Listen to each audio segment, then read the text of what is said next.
नमस्कार, स्वागत है आपका बिहार समाचार में। चलिए बिहार की आज की बड़ी और सभी महत्वपूर्ण खबरों पर बात करते हैं, पर उससे पहले आपसे छोटी सी अनुरोध है कि कृपया वीडियो को एक प्यारा सा लाइक अवश्य कर दीजिएगा, क्योंकि आपका एक लाइक करना ही हमारे मेहनत का फल होता है। तो चलिए शुरुआत करते हैं बिहार की आज की पहली और बड़ी खबर से। इस वक्त की बड़ी खबर बिहार से आ रही है, जहां पर बिहार के 1 करोड़ युवाओं को मिलेगा सरकारी नौकरी और रोजगार। नीतीश कुमार ने कर दिया है बहुत ही बड़ा ऐलान। जी हां, दरअसल बिहार के मुख्यमंत्री नीतीश कुमार ने मुंगेर में विभिन्न परियोजनाओं का लोकार्पण एवं शिलान्यास किया। इस दौरान सीएम ने बहुत ही बड़ा ऐलान कर दिया है। उन्होंने कहा कि 10 लाख लोगों को सरकारी नौकरी दिया जा चुका है। वहीं 10 लाख को रोजगार देने का वादा था, लेकिन हमने 40 लाख लोगों को रोजगार दिया है। ऐसे में सरकारी नौकरी और रोजगार का 50 लाख का टारगेट हमने पूरा कर लिया है। और इतना ही नहीं, नीतीश कुमार ने कहा कि अब हमने तय किया है कि अगली बार 5 साल में 1 करोड़ युवाओं को नौकरी और रोजगार दिया जाएगा। पहले यह आंकड़ा कम था, इसीलिए हमने इसे 10-10 लाख रखा था, लेकिन यह बढ़कर के 10 लाख और 40 लाख हो गया। अगली बार हमने तय कर लिया है कि 1 करोड़ युवाओं को रोजगार नौकरी दिया जाएगा। बिहार का बजट लगातार बढ़ रहा है। और आपको बताते चले कि बिहार विधानसभा चुनाव से पहले नीतीश कुमार ने जनता को कई बड़े सौगात दे दिए हैं। उन्होंने कहा कि जीविका दीदियों के बैंकों से ऋण के ब्याज को 10 से घटा करके 7% कर दिया गया है और सभी कर्मियों को मिलने वाली राशि को बढ़ा करके 2 गुना कर दिया गया है। दीदी की रसोई में खाने की कीमत को 40 से घटा करके 20 रुपए कर दिया गया है। नीतीश कुमार ने कहा कि हमने हर तबके का ख्याल रखा है। पंचायत के सभी प्रतिनिधियों, आशा कर्मी, रसोईया, आंगनबाड़ी सेविका के मानदेय में बढ़ोतरी की गई है। दिव्यांगजनों, विधवाओं को मिलने वाली पेंशन में भी बढ़ोतरी हुई है। 2018 से ही हर घर में बिजली पहुंचाई गई और इस बार हमने सभी घरेलू उपभोक्ताओं को बिजली मुफ्त देने की व्यवस्था कर दी गई है। बिहार से और एक बड़ी खबर आ रही है, जहां पर चुनाव आयोग की बैठक में सीएम नीतीश की पार्टी ने कर दी ऐसी मांग कि जान करके टेंशन में आ जाएंगे विरोधी। दरअसल विधानसभा चुनाव की तारीखों का ऐलान करने से पहले चुनाव आयोग ने पटना में 12 मान्यता प्राप्त राजनीतिक दलों के साथ अहम बैठक की है। इस बैठक में खुद मुख्य चुनाव आयुक्त ज्ञानेश कुमार मौजूद रहे और राजनीतिक दलों के सुझावों पर विचार करने की बात कही है। बैठक में जदयू की तरफ से ऐसी मांग कर दी गई कि जिसको जान करके विरोधी हैरान रह जाएंगे। दरअसल चुनाव आयोग के बैठक में जदयू की तरफ से पार्टी के कार्यकारी अध्यक्ष संजय कुमार झा शामिल हुए थे। बैठक से बाहर निकलने के बाद संजय झा ने बताया कि उन्होंने पार्टी की बातों को चुनाव आयोग के समक्ष रख दिया है। एसआईआर की सफलता के लिए चुनाव आयोग को धन्यवाद भी दिया गया है। हम लोगों ने आग्रह किया है कि बिहार में एक ही फेज में चुनाव कराया जाए और उन्होंने कहा कि अब बिहार में लॉ एंड ऑर्डर और नक्सलवाद कोई इशू नहीं है। सभी बूथों पर पैरामिलिट्री फोर्सेस की तैनाती की जाए ताकि गरीबों को वोट देने में कोई दिक्कत नहीं हो। छठ पर्व के बीच चुनाव हो रहे हैं, ऐसे में चुनाव की तारीखें ऐसी हो कि जो लोग छठ में अपने घर बाहर से आ रहे हैं वो लोग भी वोट दे सके। हम लोगों ने सुझाव दिया है कि बिहार में एक फेज में चुनाव हो, क्योंकि बिहार में कानून व्यवस्था दुरुस्त है। अगर महाराष्ट्र जैसे राज्य में एक फेज में चुनाव हो सकते हैं तो बिहार में क्यों नहीं हो सकता है। संजय झा ने कहा कि सभी राजनीतिक दलों ने सुझाव दे दिया है, अब इस पर विचार चुनाव आयोग को करना है।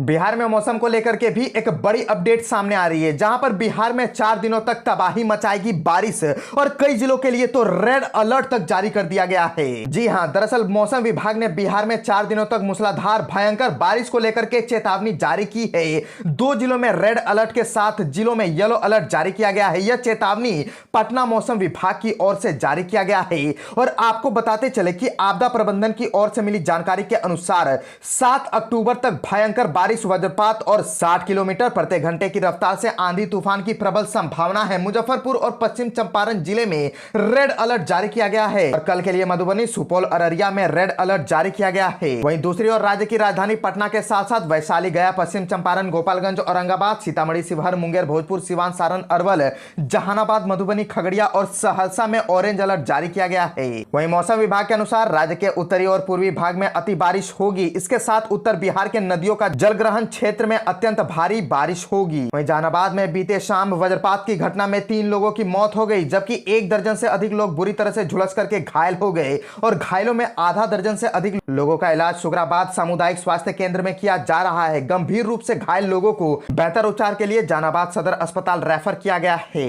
वहीं जिला प्रशासन ने संभावित बाढ़ को लेकर के हाई अलर्ट जारी किया है। तटबंधों की निगरानी की जा रही है, लेकिन शहर के अंदर जल जमाव से निपटने के लिए तत्काल कोई व्यवस्था नहीं है, में जिलाधिकारी पवन कुमार सिन्हा द्वारा जिले के सभी सरकारी और गैर सरकारी स्कूलों को बंद रखने का निर्देश जारी किया गया है।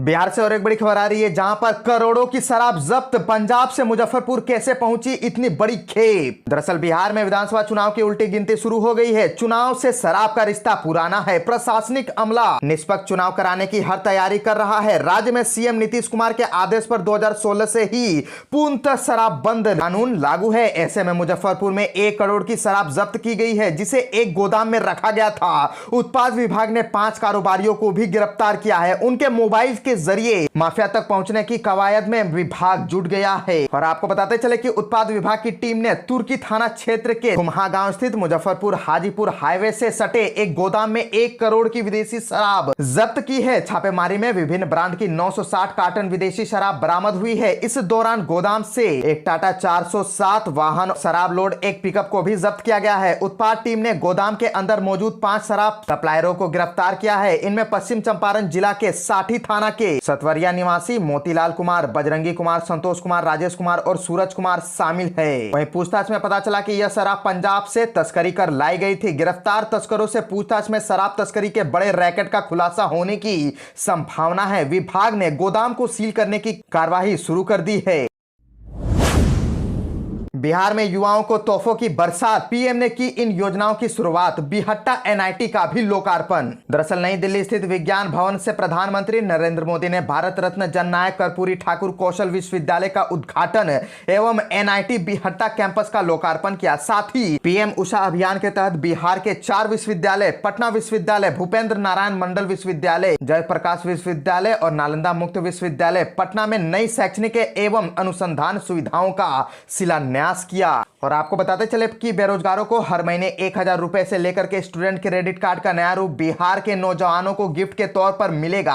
प्रधानमंत्री ने बिहार सरकार में 4000 से अधिक नवनियुक्ति छात्रवृत्ति योजना के माध्यम से 450 करोड़ रुपए की छात्रवृत्ति जारी की है। पीएम मोदी नए सिरे से डिजाइन किए गए बिहार स्टूडेंट क्रेडिट कार्ड योजना का भी शुभारंभ किया, जिसके तहत 4 लाख रुपए तक के कर्ज पूरी तरह से इंटरेस्ट फ्री यानी कि बिना ब्याज के होंगे। बिहार में इस योजना के तहत 3,92,000 से ज्यादा छात्र पहले ही 7,880 करोड़ रुपए से ज्यादा रुपए का कर्ज के रूप में फायदा ले चुके हैं।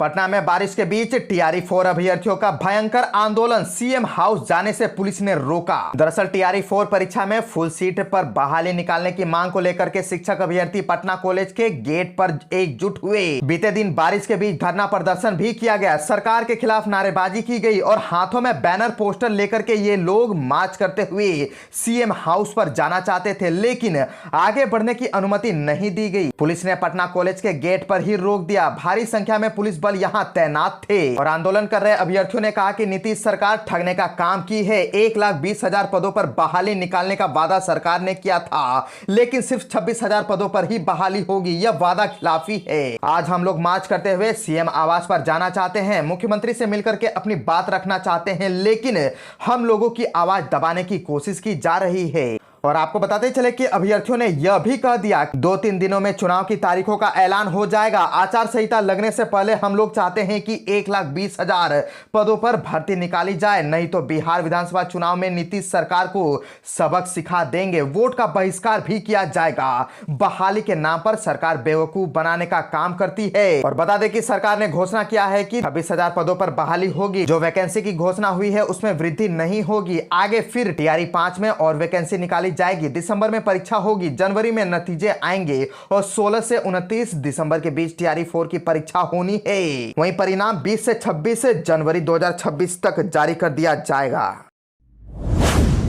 बिहार में आरजेडी एमएलए के बाद जदयू विधायक का भी भारी विरोध। चुनाव से पहले वोटर्स ने घोषित कर दिया लापता। दरअसल विधानसभा चुनाव आते ही बिहार में एक बार फिर से नकारा विधायकों का विरोध जनता करने लगी है। पिछले कुछ दिनों में विधायकों के विरोध की खबर लगातार सामने आ रही है। पिछले दिनों आरजेडी के विधायकों के अपने ही क्षेत्र में विरोध की खबर आई थी। अब लोगों ने जदयू विधायक का विरोध किया है और चुनाव से पहले लापता घोषित कर दिया है। दरअसल मुजफ्फरपुर जिले के सकरा विधानसभा क्षेत्र से एक चौंकाने वाला मामला सामने आया है। यहां के जदयू विधायक अशोक चौधरी को लेकर के क्षेत्र की जनता खुल करके नाराजगी जाहिर कर रही है। क्षेत्र के कई इलाकों में विधायक के खिलाफ लापता लिखे पोस्टर और बैनर लगाए गए हैं। इन पोस्टरों पर बड़े अक्षरों में लिखा गया है कि यहां के माननीय विधायक लापता है, 5 साल में कोई काम नहीं हुआ, सड़क टूटी, जनता पीटी, माननीय जी गायब। और स्थानीय लोगों का कहना है कि पिछले विधानसभा चुनाव में जदयू प्रत्याशी के रूप में अशोक चौधरी ने बड़े बड़े वादे किए थे, लेकिन जीत के बाद वे क्षेत्र से गायब हो गए। विकास योजनाएं ठप पर पड़ी है, सड़कों की स्थिति बदतर है, कई पंचायतों में आज भी मूलभूत सुविधाओं का अभाव है। और स्थानीय नागरिकों का कहना है कि विधायक अशोक चौधरी ने चुनाव जीतने के बाद क्षेत्र की कोई सूद नहीं ली, कई योजनाएं अधूरी पड़ी है और बारिश के दिनों में गांव की सड़कें दलदल में तब्दील हो जाती है। जन समस्याओं को लेकर के जनता का कहना है कि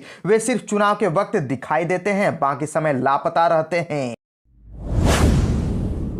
जननायक की पहचान चोरी करने की हो रही कोशिश, प्रधानमंत्री मोदी ने बिहार के लोगों को किया अलर्ट। दरअसल प्रधानमंत्री नरेंद्र मोदी ने दिल्ली के विज्ञान भवन से मीडिया कॉन्फ्रेंसिंग के जरिए पीएम सेतु योजना की लॉन्चिंग और आईटीआई दीक्षांत समारोह के अवसर पर युवा संवाद कार्यक्रम को संबोधित किया। इस दौरान उन्होंने विपक्ष विशेष करके कांग्रेस, राजद और तेजस्वी यादव पर तीखा हमला बोला। प्रधानमंत्री नरेंद्र मोदी ने कहा कि भारत रत्न कर्पूरी ठाकुर जो जननायक की उपाधि जनता ने दी थी, लेकिन अब कुछ लोग उस पहचान की चोरी करने की कोशिश कर रहे हैं। उन्होंने कहा कि मैं बिहार के लोगों से कहना चाहता हूं कि सतर्क रहे, आजकल कुछ लोग जननायक की भी चोरी करने लगे हैं। जननायक का दर्जा कर्पूरी ठाकुर जी को जनता ने उनके कार्यों के आधार पर दिया है, उसे कोई छीन नहीं सकता।